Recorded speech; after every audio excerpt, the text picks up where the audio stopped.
Marijuana is taken by musicians, and I'm not speaking about good musicians, but the jazz type and niggers. Reefer makes darkies think they're as good as white men.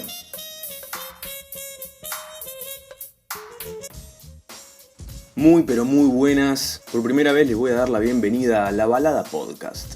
Un podcast que arranca con las ganas de contar esas historias que hay detrás de los grandes géneros musicales que marcaron el siglo XX. Mi nombre es Juan Ignacio y el fanatismo que tengo por la música nace por el querer saber de dónde viene todo lo que nos gusta escuchar. Me refiero al blues, el jazz, el folk y el rock and roll. Amo esos géneros y en este capítulo me voy a encargar de hablar de jazz. Como bien le indica este hermoso tema que suena de fondo del genio de Charlie Parker, Ballad Medley.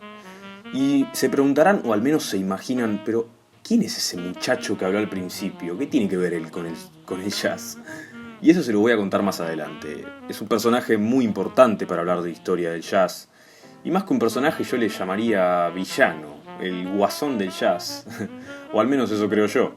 Es esa persona que le quiso hacer la vida imposible a un grupo de gente común. Un sujeto bastante extraño que quiso eliminar personas de un escenario muy importante como lo fue el jazz. Ahora bien, para ir al comienzo tenemos que remontarnos al año 1861, a la ciudad de Nueva Orleans en el sur de los Estados Unidos. Porque acá es donde comienza todo esto y para ponernos en contexto, a mediados del siglo XIX la ciudad de Nueva Orleans era foco de desembarco de personas de origen africano para ser esclavizadas. Y como era de esperarse, estas personas traen consigo sus costumbres, como tocar tambores, cantar y llevar a cabo ciertos ritos. Afortunadamente en Nueva Orleans los esclavos tenían algunas, aunque pocas libertades, y por ejemplo los domingos se podían reunir y practicar sus tradiciones.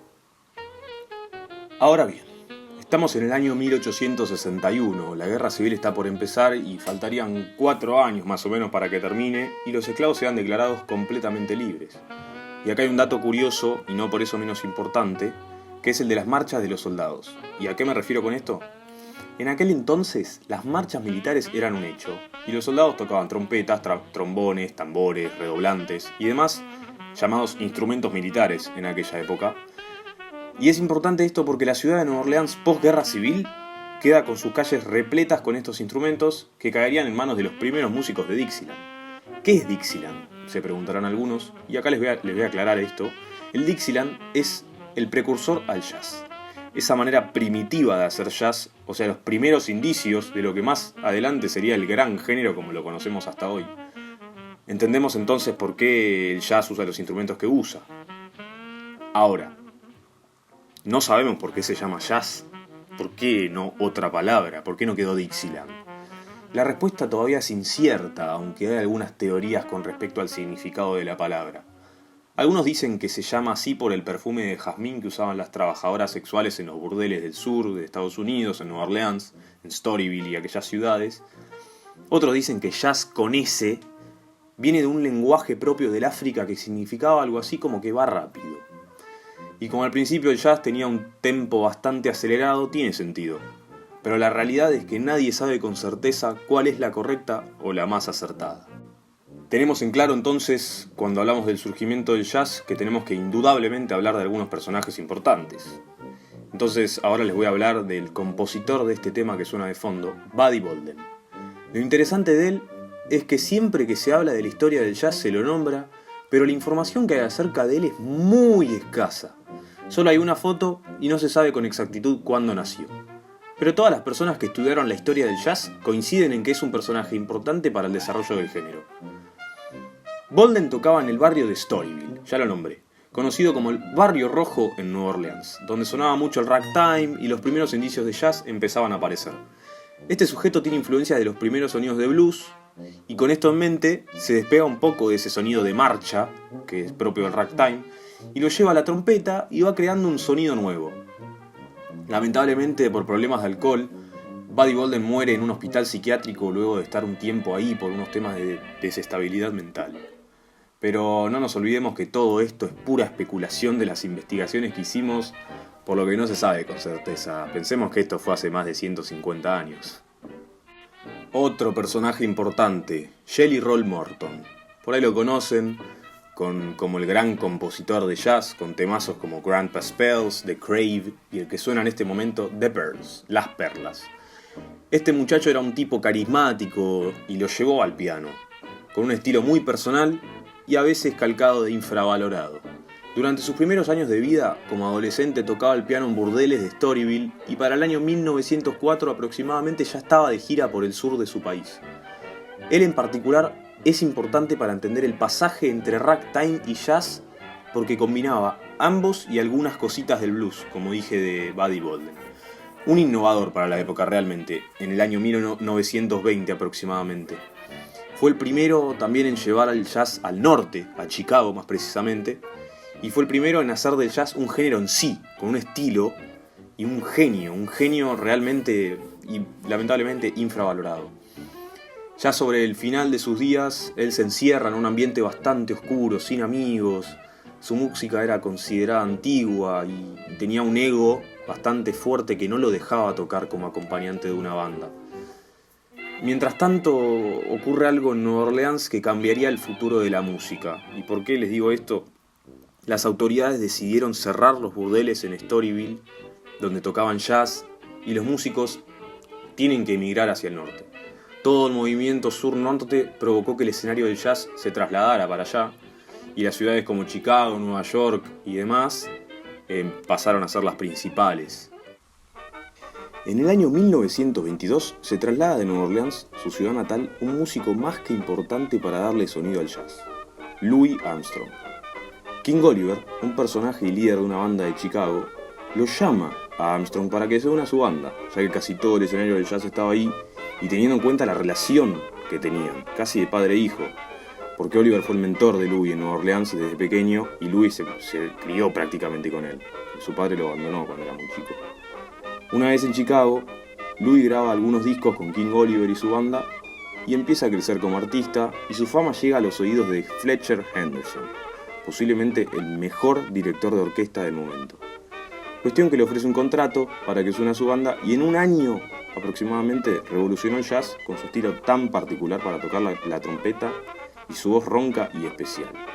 Con esto como parámetro del nacimiento del jazz, nos adentramos en los años 30, donde aparecen músicos de la talla de Billie Holiday, Duke Ellington, Count Basie, y el swing está en auge y pleno crecimiento con artistas como Bing Crosby, Frank Sinatra, Ginger Rogers o Nat King Cole. Y llegó el momento tan esperado de hablar de ese audio que escuchamos al comienzo, y se los paso otra vez por si no se lo acuerdan. Reefer makes darkies think they're as good as white men. Estamos hablando de Harry Anslinger, funcionario del gobierno de Estados Unidos, particularmente del Departamento Antinarcóticos. Lo que dijo fue lo siguiente, que la marihuana hacía que los negros quieran ser como los blancos. Genial, algo bastante racista de su parte.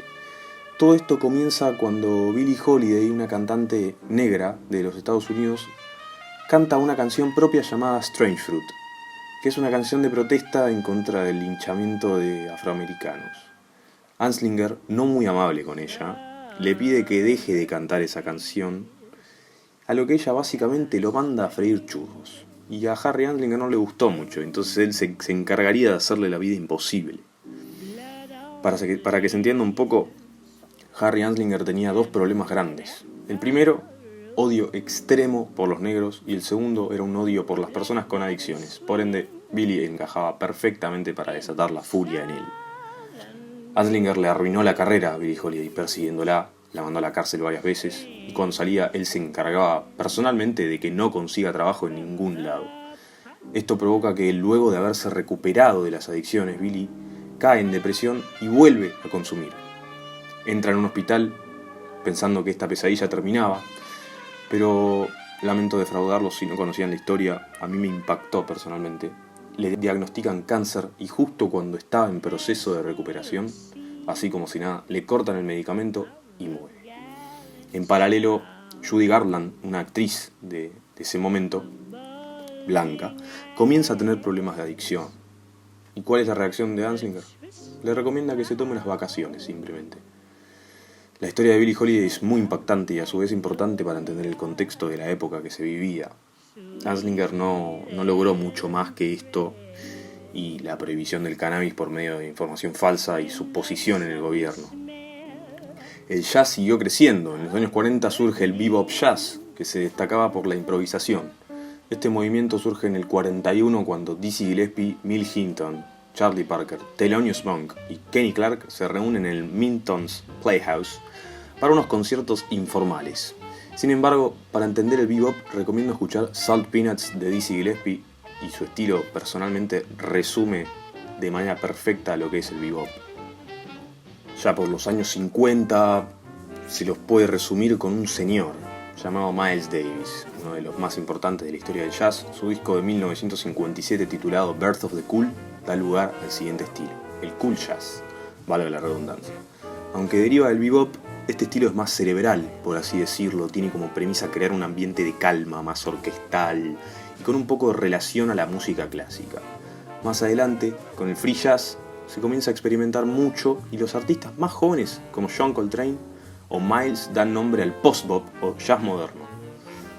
Ya saltando a los años 70, el disco Bitches Brew de Miles Davis marcaría la diferencia, revolucionando el mundo del jazz en pleno auge del rock and roll, fusionando jazz y rock, creando así lo que conocemos ahora como jazz fusión. Quizá conozcan bandas como Soft Machine o Weather Report que son expertas en esto. Y así, de esta manera, podríamos dar por terminado este episodio completito de jazz. Pero antes de cerrar, no quiero dejar de recomendarles lo que yo creo que son 3 discos indispensables para entender el género.